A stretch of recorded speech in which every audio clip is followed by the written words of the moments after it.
PM is a compromised, compromise नाही, लाचार, मजबूर, मजबुरी का दुसरा नाम. मोदी म्हटलं तरी खूप चांगले शब्द आहे ते.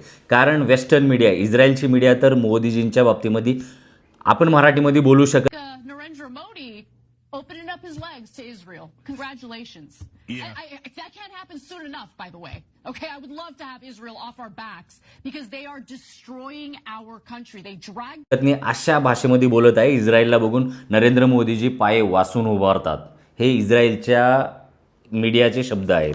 आज आपण अशा पंतप्रधानाच्या नेतृत्वामध्ये देश चालवत आहोत ज्या देशानं इराणचे युद्धपोत आपल्या कामासाठी युद्धमिलनमध्ये सरावासाठी मागून घेतलेले होते. त्या युद्धनौकेला अमेरिकेने आपल्या टेरिटरीमध्ये उडवतं. आपण वसुदेव कुटुंबकम, आपण अतिथी देवो भव म्हणतो. त्या अतिथीला 100 लोकांना मारलेलं आहे. नेव्ही, तेही वेल ट्रेन असलेले नेव्हीला मारलेलं आहे आपल्या नरेंद्र मोदीजीकडून. त्याचं खंडनसुद्धा केलं जात नाही. अरे कुठली मजबुरी आहे, कसली मजबुरी आहे? तुम्ही दलालाच्या थ्रू ऑपरेट केलं जात आहे. एक दलाल तुम्हाला एवढे दिवस ऑपरेट करत होता, एक दलालाच्या आजूबाजूला तुमचं पूर्ण सरकार फिरतंय. अशा अवस्थेमध्ये या देशाला आणून ठेवलं. अरे इतिहासामध्ये आजपर्यंत एवढे पंतप्रधान होऊन गेले, इवन भाजपचे सुद्धा होऊन गेले, पण अशा अवस्थेमध्ये देश कधीच नव्हता. अटल बिहारी वाजपेयींनी सुद्धा अमेरिकेच्या नाकावरती टिचून अणुबॉम्बची चाचणी घेतलेली होती. आता त्या काळात जर तुम्ही नरेंद्र मोदी असता तर तुम्ही अक्षरशः लोटांगण घेत राहिला असता आणि येता जाता कानाखाली आपल्याला हे देश मारले असते. आज पंडित जवाहरलाल नेहरू त्या काळामध्ये खायला अन्न भेटत नव्हतं, त्यावेळेस त्यांनी अनुसंधान केंद्र उभारलेलं होतं. डॉक्टर होमी बाबासारखे, इंदिरा गांधींसारखे जे पंतप्रधान आले त्यांनी आपल्या देशाला ॲटॉमिक पॉवर बनवून ठेवलं. म्हणून आज तुम्हाला ह्या अवस्थेमध्ये ॲटलिस्ट आहात तुम्ही. तुम्हाला जगाच्या पाठीवरती कन्सिडर केलं जाते की हा एक ॲटॉमिक पॉवर आहे.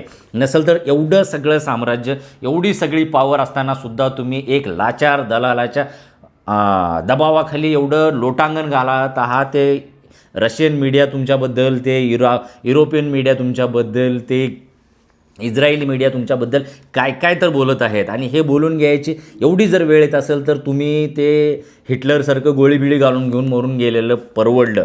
कारण आपल्या देशाला एवढा पानसट प्रधानमंत्री कधीच भेटलेलं नाही. आज आपल्या देशाची हे अवस्था ह्या प्रधानमंत्रीनं स्वतःच्या आयाशीसाठी करून ठेवलेली आहे. इस्रायलसारखा 60-70 लाख लोकसंख्येचा देश कंट्रोल करतोय तो. इप्स्टीन दलाल आपल्याला कंट्रोल करतोय. अदानीच्या फायली दाखवून तो ट्रम्प आपल्याला कंट्रोल करतोय. आपण कुणाकून वीज घ्यायचं, आपण कुणाकून तेल घ्यायचं, आपण कुणाकून काय करायचं, कुणाकडून काय घ्यायचं, हे जर ते लोक ठरवत असतील तर आपण देश स्वतंत्र आहोत का? हा सगळ्यात मोठा प्रश्न आहे. आणि तुमच्या पूर्वजांनी तेच केलेलं आहे. इंग्रजांच्या पुढं अशाच पद्धतीनं साष्टांग दंडवत घालून देशाला गुलाम करून ठेवलेलं होतं. आणि गुलामीमध्ये ठेवण्यासाठी तुमच्या पूर्वजांनी त्यांच्याकडून पेन्शन घेऊ या देशाला गुलामी ठेवलेलं आहे.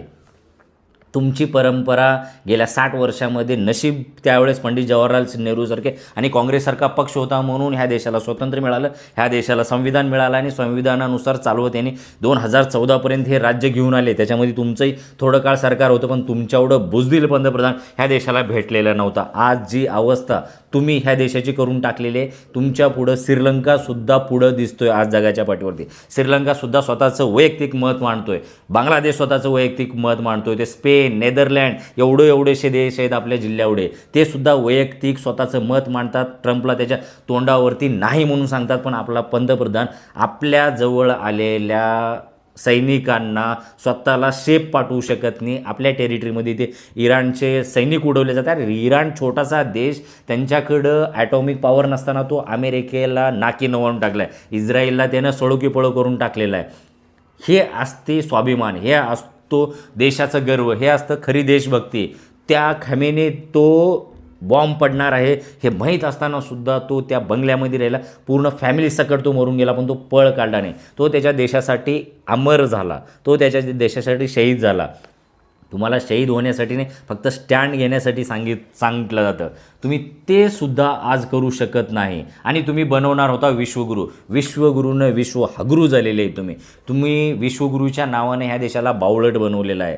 आता आपल्या देशातील लोकांना जागं होण्याची वेळ आलेली आहे. आपण धर्माच्या आणि ह्या बावळट लोकांच्या नादी जर लागलो तर गुलाम ऑलरेडी झालेले आहोत. आता हे ठरवायचं आहे की या गुलामीतून कसं बाहेर यायचं. ह्या बावळट सरकाराच्या आणि या बावळट व्यवस्थेच्या बाहेर निघण्यासाठी आता आपल्या लोकांना आपलं विचार करायची गरज आहे. येणाऱ्या पिढ्यांची विचार करायची गरज आहे. येणाऱ्या पिढ्यांसाठी हे स्वतंत्र पाहिजे असेल जे तुम्ही उपभोगलात, तर त्याच्यासाठी तुम्हाला तुमची प्राईज पे करायची गरज आहे. नसेल तर आपल्यावरती जे लादलं चाललं आहे ते खूप लांब नाही की आपण परत एकदा गुलाम होऊ. धन्यवाद.